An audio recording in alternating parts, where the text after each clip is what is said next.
So it's lovely to have you here because you're going to be sharing some very interesting insights from a report that you have recently published entitled The Power of Women in Family Businesses.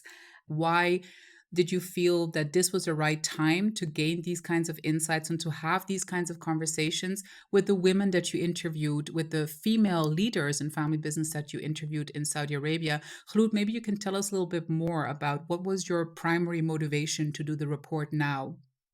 Actually, when we started this study, we were inspired by an article issued by KPMG Global Private Enterprise called also The Power of Women in Family Business. And that was in 2020. And it was for women in globe in general. No involvement were from women in Arab worlds or in the Middle East.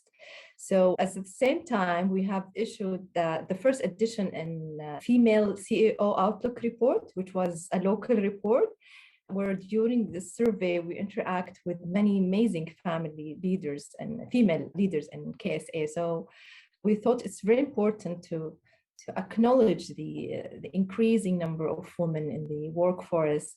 And that was really a most significant change in Saudi Arabia economy, and maybe at the last 5 to 10 years.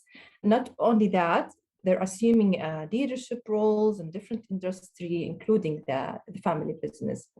So what we found, Ramya, is that there's some studies that examine the changes in the business role of women over time, but very few were specific on the family business role of women.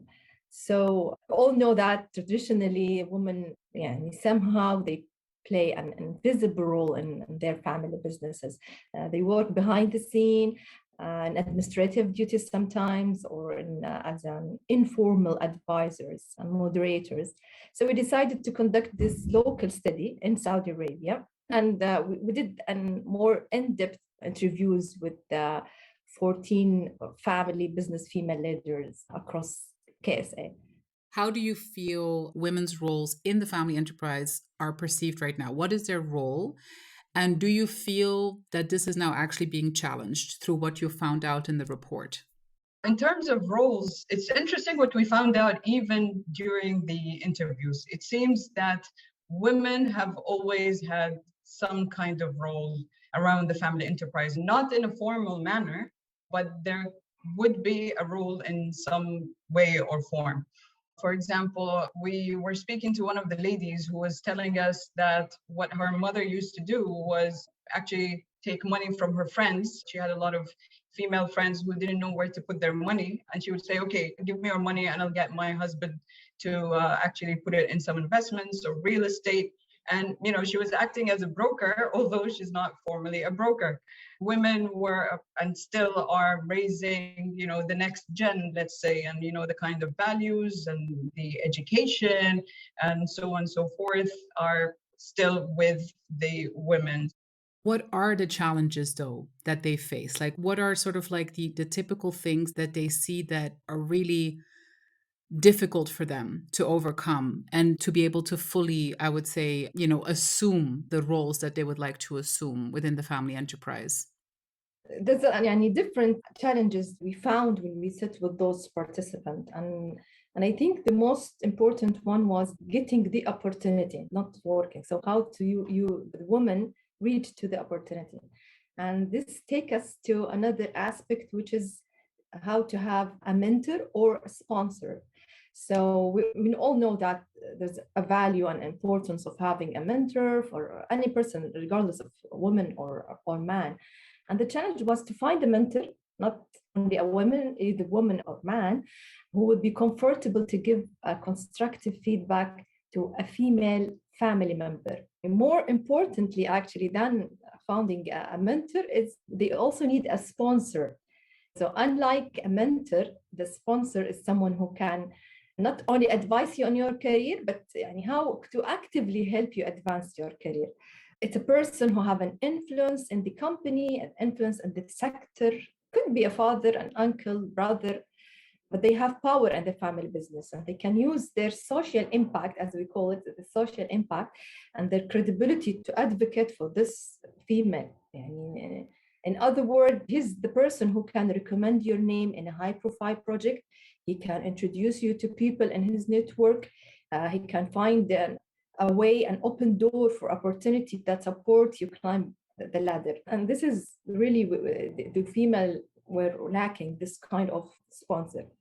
What are typically the challenges that they need the mentors for or the champions for? Like, do women maybe bring different types of insecurities to these roles? Do you feel like from the interviews, like, were you surprised by some of the issues that these women faced, or like some of the maybe the doubts they had in themselves? What's so interesting about this study was the fact that we have gone through a lot of those challenges that the ladies were talking about. So then maybe there's also the challenge of, the family dynamics also, making sure to be much more politically correct.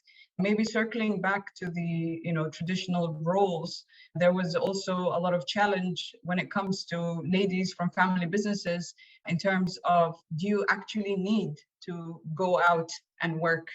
Why do you need that? There's a lot of people who are doing it for you. So I've seen it, whether with some of the ladies that were my colleagues who actually came from business families, and also the ladies that we have interviewed, that they had to prove that they were actually being serious about taking up a job and becoming a professional. So it was not just to pass time, and they were actually quite serious. So finding a mentor who would take you seriously in terms of your career aspirations was one of those challenges. The other thing was the fact that, let's say, networking, from a networking perspective, we see that, and I've seen that even during my time as a professional woman, that a lot of men get a lot of business discussions going on in social gatherings. Until now, a lot of the traditional, or let's say the social gatherings, are still very traditional and segregated. So some of those discussions are missed out from a lady's perspective. But one of the things that we were told by one of the interviewees was the fact that even when ladies themselves meet together, and they're all from business families or from the professional world, they don't talk about business. So it opened the perspective of, how do women take on social gatherings versus men? What I loved about your report, and there was one conclusion that you brought out, because of course, like a lot of the access that we get as women to these opportunities now, and a lot of that change has been about proving worldwide, and also in the Middle East, has been about proving that women can do the job just like men can. It's true that now that we've had women in leadership, for like a fair amount of time, your report actually very clearly states that attributes of leaders are those of leaders, regardless of the gender. So can you tell us a little bit more about how you found that out, and sort of like what led you to that conclusion in the research? There's a perception that women are what they call the CEO, which is the Chief Emotional Officer, and that their skills and ability is more emotional. When we ask our participants about this, I would say all of them disagree. Some of them said that my brothers are more emotional than me, and they usually ask me to take tough decisions, especially if it relates to HR matters, firing or hiring people. Aha! Yes, and so they call her and tell her, please, we need to fire this person, and you are the one that you could do that. So that's not true.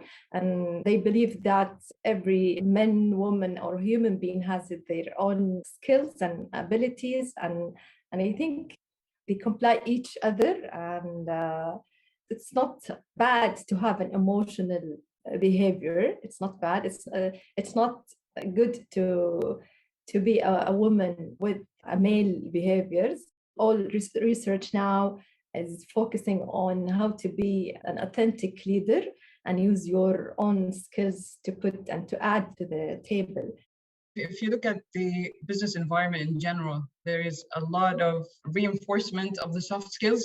So now, even I think if we take it out of the context of family business, we see a lot of articles about the importance of empathy for a leader, emotional intelligence, and how these qualities are important, because now even The way we do our work is different. Maybe whatever people were talking about at some point in time, during the, let's say, the earlier revolutions and things like that, where there was division of labor, things were very mechanical. They were working with a lot of machines. Now your most important asset is people. So whether it's a male leader or a female leader, they still have to have similar qualities, because they will be dealing with people more than what it used to be in much older environments. From your end, were your hypotheses before you started the research fairly confirmed by what you found out? What was interesting is that because we covered the three main regions in the country, there was a bit of differences in how, and let's say we went with some, let's say, stereotypical thoughts that we had, but then we were surprised by when we thought that a family was very traditional, they were much more progressive than we actually thought. Another interesting insight was how a lot of the ladies wanted to keep that legacy of the family. As of today, what we found also is that many family business are now opening leadership positions for women. So both, we've seen this in some families. So both men or women, especially the family members, are entering the business with equal claim of succession. So hopefully lasting changes. And that brings me to my last question for you ladies. This particular project where you're really looking at what you lovingly entitled The Power of Women in Family Business in Saudi Arabia. If this project gets picked up again in a few years, what are the changes that you are hoping for? What is the progress that you're hoping will have been made? Like, what would you be looking forward to examining in the future? And what kind of changes do you expect?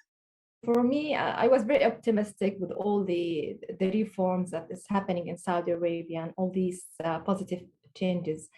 But I wish that we reach to a point that we don't need to discuss gender diversity anymore.